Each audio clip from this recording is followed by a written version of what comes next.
Pošto nisam bio na moru, bio sam u bioskopu i ovo sam gledao.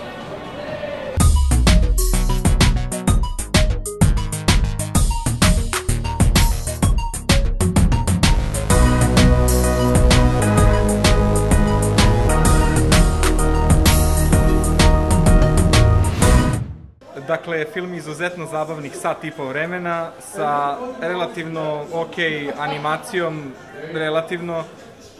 U svakom slučaju animaciju su radili naši ljudi, što nije znak kvaliteta ili nekvaliteta, prosto to smo videli kad smo bili na projekciji, gledali su svoje ime na špici.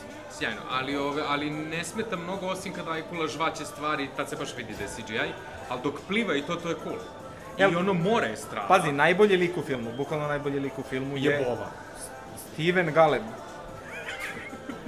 On je animiran isto, ali odlično glumi za sve pare. Pa verovatno nije uvek prava ptica. Ja sam mislio da je Polo.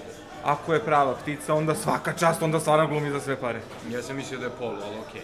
Nema veze, u svakom slučaju, ako ne znate o čemu se radi, Blake Lively beži od Hajkule, koja hoće da je poždere. Eto, u suštini to je ceo film. Ceo film je to, ali verujte mi, nikad zabavniji film. Kruniću, reci ti nešto. Pa, dobro, poređenje sa Jaws je neizbežno, jel? Ali nije Jaws. Ništa neće biti kao Jaws. Ali užasno zabavno, za razliku od svih onih Sharknada i Snow Sharks i ostalih stvari koje danas imamo prilike da gledamo, ovo je pravi morski film. Doduše, možda navučete traume od tamne vode, egzotičnih lokacija i surfovanja, ali okej. Ja sam se zabavio za sve pare, meni je stvarno bilo jako, jako, jako zabavno.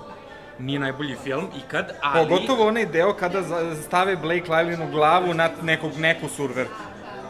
Ona surfuje. Ne. Apsolutno se vidi da to je njena glava nakačena na nečije telo, znači ja sam umro od smeha. Reći ćemo da ona surfuje. Zarad fandoma, ali s druge strane sedao sam, sticam okolnosti, puno sala tinejdžera.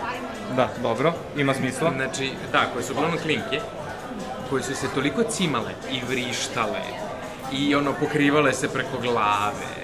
Razumeš da je to bilo genijalno? Pa to je idealna situacija u stvari za novopečene parove, kad u suštini može da se ispipa situacija. Da li ja... Kruniću, mislim da je vreme da povedeš nekog u bioskop koga možeš da ispipaš. Ne mene. Kokice. Ajkolo, kako je to glumiti sa Blake Lively? Užasno!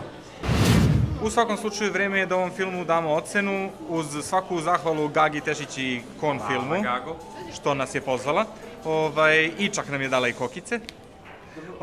Tako da, ocena je, što se mene tiče, solidna 4, ja mu ne bi dao 5, bez obzira što je jako zabavno i sve, samo zbog tih nekih mana tehničkih. Ja mislim da je 3 od 5. Ili 4 od 7. Nema 7. Ima 7. Dve srpske reči za vas. Share i subscribe.